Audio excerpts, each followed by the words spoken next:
the trailer of My Bias, which is Sheena's story, being Sheena's story sa MMK. Trailer pa lang to, bukas pa yung episode niya at 8:30. So, gawa rin ako ng reaction video bukas. So, I'm so excited. So, yan.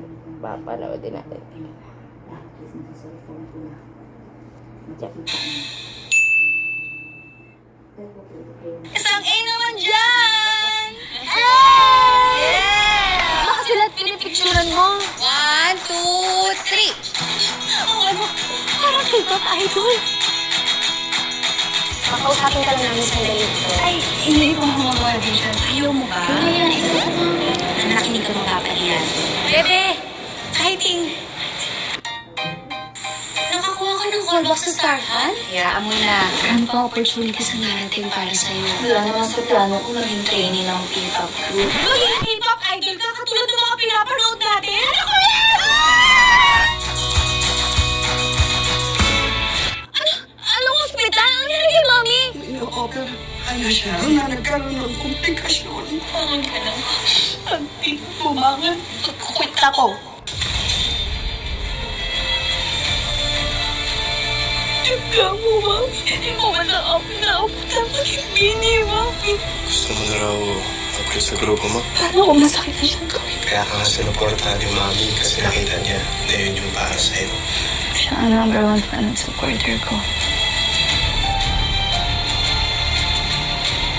Kapag nakikita kita, nasa stage, sumasayaw, nagpa-perform. Mga mata mo, anak, nagniningning. You are born to be a performer. I love you, Mami.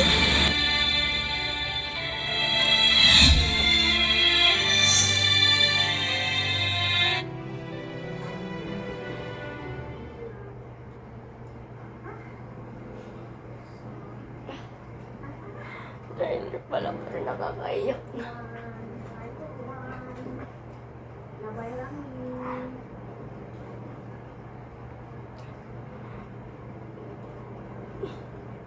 Dito mo na-realize guys na hindi deserve ni Sheena mga hate na binibigyan ng mga bashers. Okay. So yun. Ito pala yung trailer. Pero nakakaiyak na. Bukas na talaga yung finale kong iyak. So, see you na lang bukas at don't forget to like this video and subscribe. Bye-bye!